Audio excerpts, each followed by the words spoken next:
এই যে Splendor bike, এই বাইকওয়ালা ভাই বলতেছে কি গাড়িতে গিয়ার পড়ছে না, গিয়ারটা খুব জাম হয়ে গেছে। এই গাড়ির গিয়ার খুব জাম হয়ে গেছে, আমরা এখন এইটার চিকিৎসা দেব। এটার কি সমস্যা আছে সেটা আপনাদের দেখাবো। এই যে আমরা এই পাশটা খুলে নিচ্ছি, ক্লাস সাইডটা দেখেন,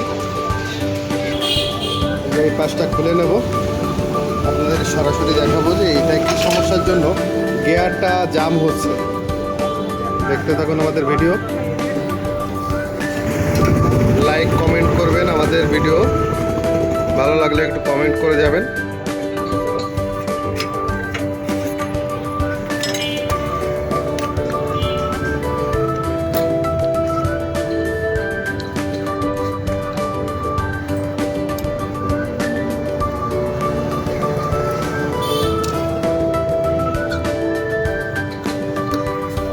দেখেন সমস্যাটা এখানটায়, এই যে এটা উপরে উঠে গেছে, এটা কিন্তু থাকবে নিচে, এটা অনেক চোয়ার পরে এটা আছে উপরে উঠে গেছে, এই কারণে সমস্যাটা হয়েছে, গিয়ার পড়তেছে না। যে এটা এভাবে থাকবে, কিন্তু এটাই সমস্যা হয়েছে, এটা আমরা পরিবর্তন করে দেবো, নাহলে আবার 2-1 দিন পরে আবার এইরকম সমস্যা হতে পারে।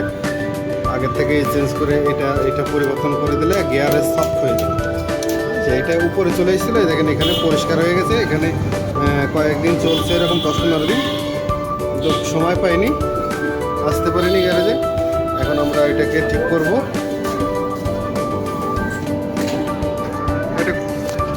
এটাকে আমরা খুলতেছি, এখন খুলে দেখাবো যে কি সমস্যা আছে।